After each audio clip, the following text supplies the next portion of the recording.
आज ब्राह्मण की चर्चा क्यों कर रहे हैं, इसकी एक ख़ास वजह है और बड़ी वजह हैं आईएएस नियाज़ खान। जी हाँ, आपने नाम तो सुना ही होगा।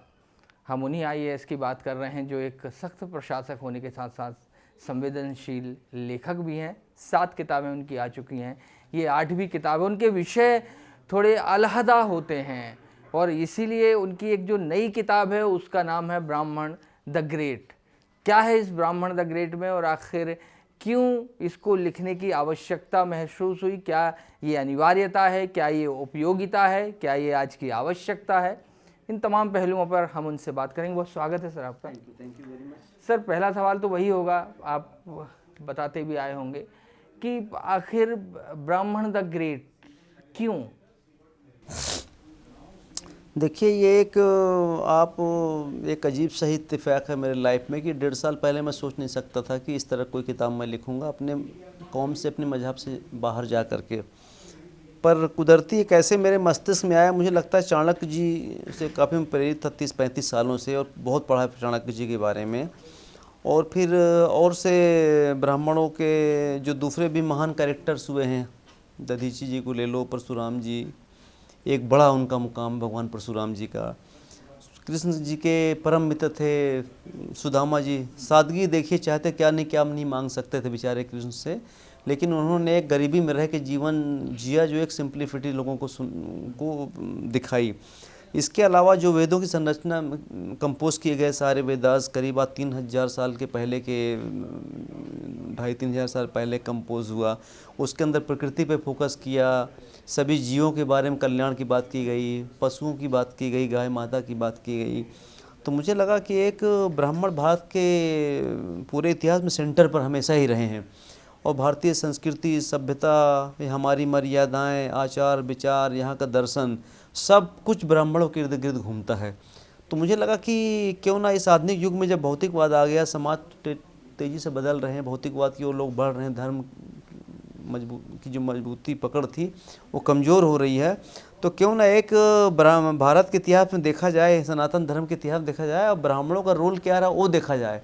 तो इसको लिख करके मैंने ब्राह्मण द बुक जो है लिखा।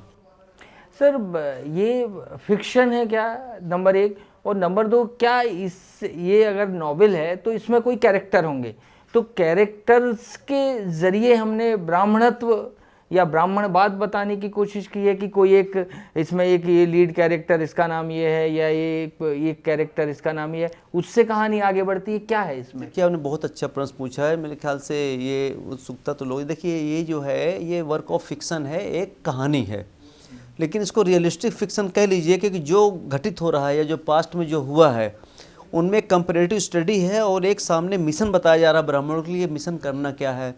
तो जिसका नायक है शुभेंद्र रियाज जूनियर कौटिल्य, क्योंकि कौटिल्य की ज़िंदगी पढ़ने के बाद उनके अंदर क्रांतिकारी परिवर्तन आता है कि मैं सब कुछ वैभव छोड़ दूंगा। एक अमेरिका के बहुत बड़े सीईओ रहते हैं मल्टीनेशनल कंपनी में, वो जॉब रिजाइन करते हैं, इंडिया लौट के आते हैं, और उनके परिवार में सारा ब्यूरोक्रेटिक फैमिली थी, तो परिवार से संबंध खत्म करते हैं। यह दृढ़ निश्चय करते हैं कि अब हर ब्राह्मण मेरा अपना परिवार है, और उस मिशन पर निकल जाते हैं पूरे हिंदुस्तान में कि जो हमारी ग्लोरी यश था हमारा, मैं उसे फिर से प्राप्त करके मानूंगा।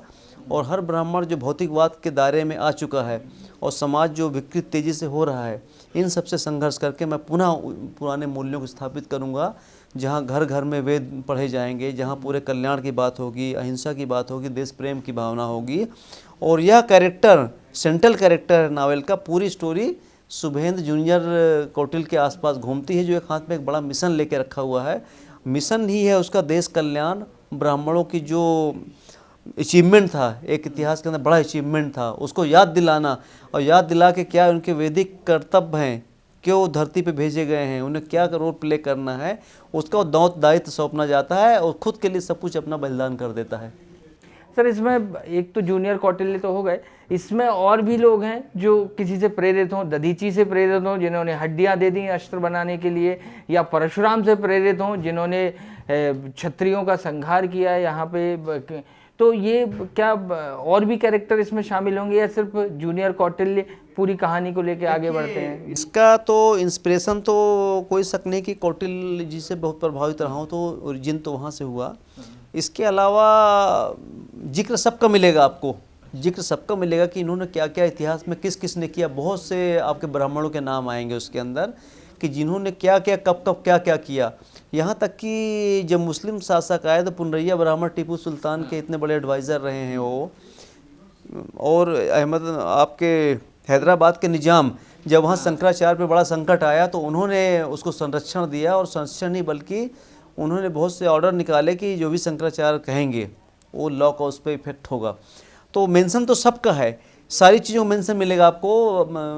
वेद व्यास मुनि जी का जिक्र भी होगा, सभी का होगा पूरे 3000 साल के इतिहास में सब। लेकिन थीम एक है कि उद्देश्य ये है कि जो पहले थे ब्राह्मण विगत हजारों साल में जो सेंटर केंद्र बिंदु पे थे, जो केंद्र से हट गए हैं, अब उनको पुनः केंद्र बिंदु पर बैठा दिया जाए, और इनको बैठाने के बजाय देश का चौमुखी विकास होगा। पूरे किताब में कहीं आपको नफरत नहीं मिलेगा, किसी जाति के प्रति आपको कोई ऐसी बात या टिप्पणी नहीं की गई किसी की भावनाएं हर्ट हो। सभी इंसान हैं, सभी ब्राह्मण हैं।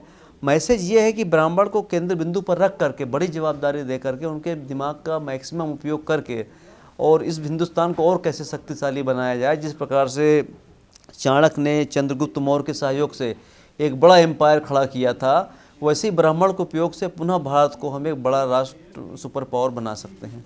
सर, केंद्र में रख के ब्राह्मणों को मतलब क्या मैसेज कन्वे होगा इस बुक को पढ़ने वाले पे? केंद्र से मतलब ये है कि अगर उनके पास आयु की, हमारे इंटेलिजेंस की कमी नहीं है। बहुत से हमारे यूथ हैं, बहुत से वर्ग हैं जो देश की विदेशी नौकरियों में जाकर के आज जा रहे हैं। उनकी आवश्यकता क्यों बाहर? ऑलरेडी हाई आईक्यू लेवल है, कैपेबल है, सक्षम है। अगर हम उनको ऑफर अवेलेबल करा दें विभिन्न फील्डों में, हर दुनिया में आज 50 फील्ड है, तो उनके ब्रेन का हम मैक्सिमम उपयोग कर सकते हैं। ठीक है, आज की दुनिया क्या है, डाइवर्सन की दुनिया, डाइवर्सिटी भरी पड़ी है। पहले तो रोजी रोटी चलता था, बड़ी लिमिटेड नीड्स थी, आज हजारों चीज़ें हैं जहाँ पे काम कर सकता है। तो मुझे लगता है कि इनको हर फील्ड के अंदर एक अवसर मुहैया कराया जाए तो निश्चित रूप से अपना बेहतरीन परफॉर्मेंस वो करेंगे। अच्छा, मतलब सर ब्रेन के मामले में सुपर पावर कहा जा रहा है ब्राह्मण? बिल्कुल, मैंने सर्वाइवल ऑफ द फिटेस्ट का जिक्र किया है, चार्ल्स डार्विन के सिद्धांत कि जो फिट रहेगा सर्वाइव करता है। ब्राह्मण फिट रहे 3000 साल तक, उन्होंने सिद्ध किया है कि फिट है वो। तो अगर कोई फिट है तो उसी फिट का रोल उनके पास मिल जाए तो देश हमारा बेहतर हो सकता है। अच्छा sir, survival of the fittest में के कारण, उस थ्योरी के कारण ब्राह्मण आज भी सर्वाइव कर रहे हैं, लेकिन क्या आज वो उनका उपयोग उतना नहीं हो रहा जितना होना चाहिए? वो चाहे कोई भी क्षेत्र हो, राजनीति हो, मेडिकल हो, इंजीनियरिंग हो, या कहीं कंप्यूटर हो, कहीं भी, तो क्या वो थोड़ा सा उनकी उपयोगिता के हिसाब से कमतर होते जा रहे हैं? नहीं, निश्चित रूप से आप बहुत से बेरोजगारों को देखते हैं, पढ़े लिखे काबिल हैं, लेकिन संसाधन भी इतने हैं नहीं, देश के अंदर हैं। तो एक चिंतन सोचना पड़ेगा कि कुछ ऐसा सिस्टम हो जहाँ पे इनके आईक्यू का बेहतर इस्तेमाल हो सके, और हो रहा है, कर भी रहे हैं, जहाँ जहाँ पे बेस्ट परफॉर्मेंस कर रहे हैं ये लोग। और जहाँ तक दूसरी चीज़ है कि इसमें अगर ब्राह्मण्स को अवसर ज़्यादा मिलते हैं तो मतलब कदापि नहीं किसी का हक छीनेंगे वो, बल्कि देश को कुछ ना कुछ दे के जाएंगे। और जहाँ तक है किताब की बात है, तो यदि मैं सारी चीज़ व्याख्या कर दूंगा तो किताब के अंदर लोग जाके पढ़ें, उसको एनालिसिस करें और देखें कि मैं कितना सफल रहा मुस्लिम होते हुए, क्या मैं लिख पाया, किताब सफल रहा या मैं असफल रहा। वो तो रीडर्स का फीडबैक बताएगा कि मैं कितना क्या रहा हूँ। मेरी जो मंशा है वो नफ़रत का भाव कहीं नहीं है, ना तो मैं जाति व्यवस्था को कभी सपोर्ट करूँगा, ना एक दूसरे को घृणा की नज़र से देखा जाए। सभी भगवान ब्रह्मा की संतान है, सबको बनाया है, प्रेम का भाईचार का संचार हो, लेकिन ब्राह्मणों को रिकॉग्निशन तेज़ी के साथ मिले तो मुझे लगता है कि बेहतर होगा चीज़ें। सर, जैसा आपने भी कहा कि आप एक धर्म विशेष से जुड़े हुए हैं और जिसके कारण इस किताब को आने के बाद कुछ चीज़ें हो सकती हैं। सर, क्या आपको लगता है कि नियाज़ खान को एक किसी फतवे के लिए तैयार होना चाहिए, या उन पे कहीं ऐसा टैग तो नहीं लग जाएगा कि वो मुस्लिम विरोधी हैं? नहीं, कदापि नहीं है। आप बहुत से मुसलमान लेखक हुए हैं इतिहास में, 400 साल पहले भी ले लीजिए ना, कबीर क्या थे, रसखान, आज रसखान, सब इनकी जो है, जो हिंदू धर्मों की गुणगान किया है, उनकी गाथाएं गाई हैं। महाभारत इतना सक्सेसफुल सुपरहिट सीरियल एक ज़माने में आता था, राही मासूम रजा शायद उन्होंने लिखा हुआ है इसको। तो ऐसा नहीं है, मुसलमानों ने पूरा कंट्रीब्यूशन किया है। और मैं ये कर रहा हूँ इसका मतलब नहीं कि मैं अपने धर्म से दूर जा रहा हूँ। मैं कहीं दूर नहीं जा रहा हूँ, मेरा धर्म मेरे दिल के निकट है।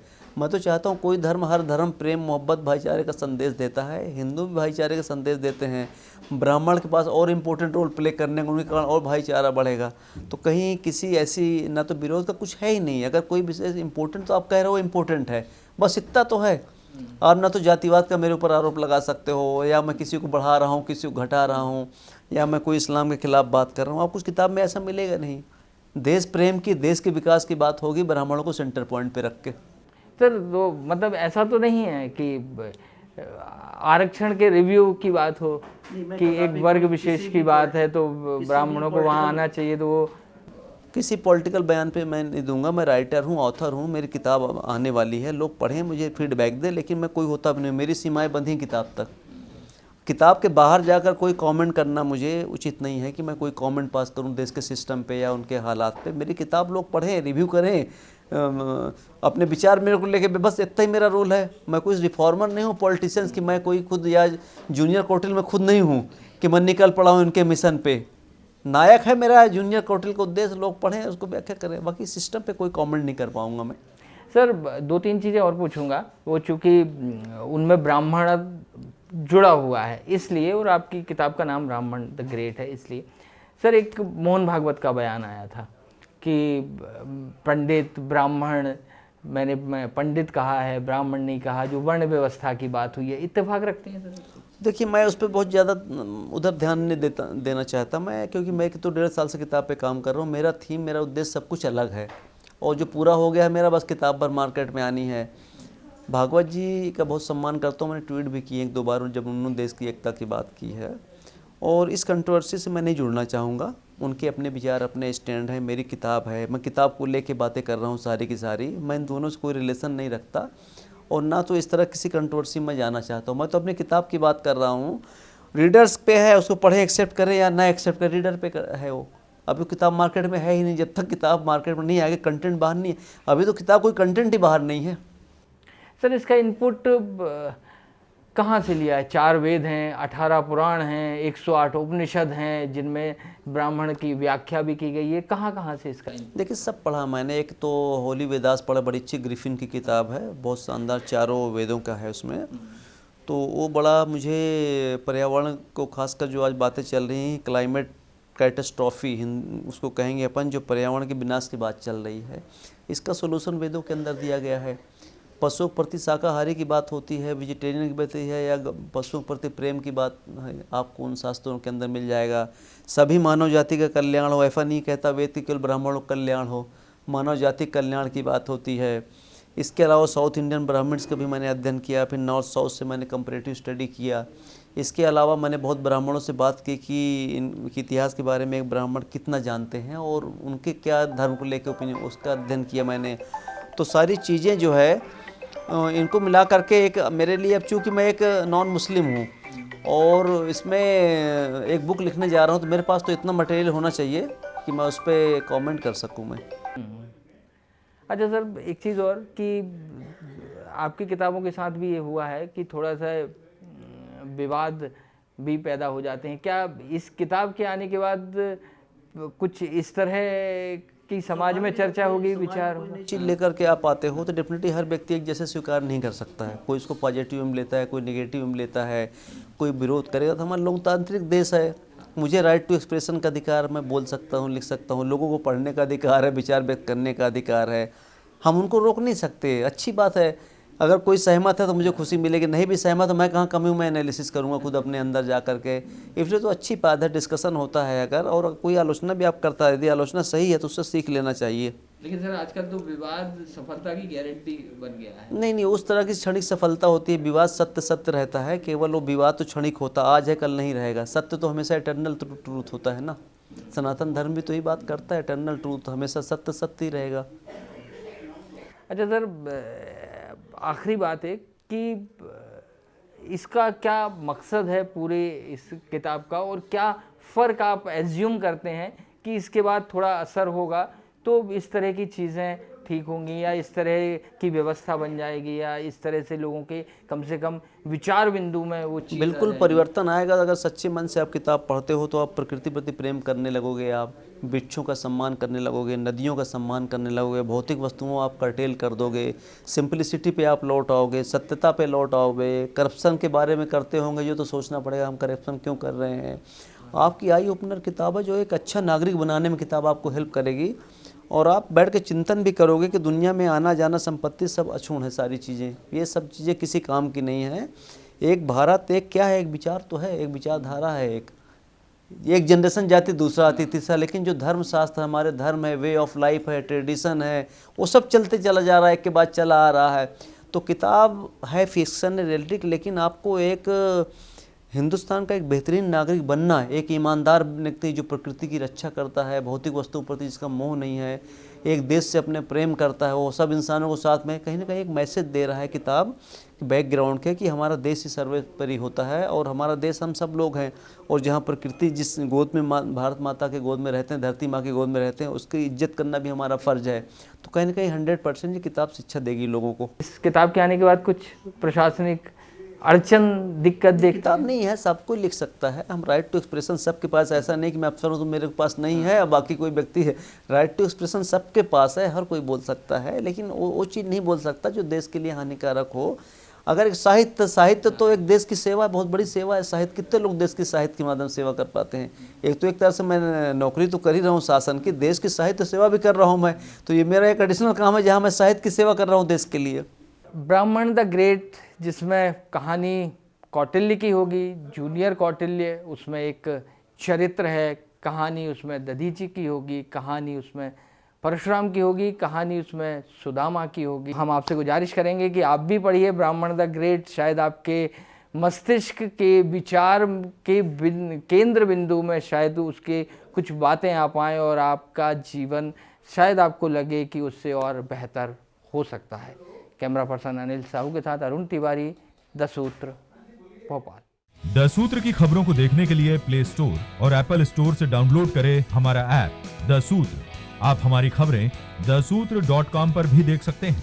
Social media platforms Twitter, Facebook और इंस्टाग्राम पर भी हमें फॉलो कर सकते हैं। साथ ही यूट्यूब पर भी हमें सब्सक्राइब करें। यदि आपकी नहीं हो रही कोई सुनवाई और आपके पास है कोई खबर, तो हमारे व्हाट्सएप नंबर 70000244141 पर भेजिए और बनिए हमारे सूत्र।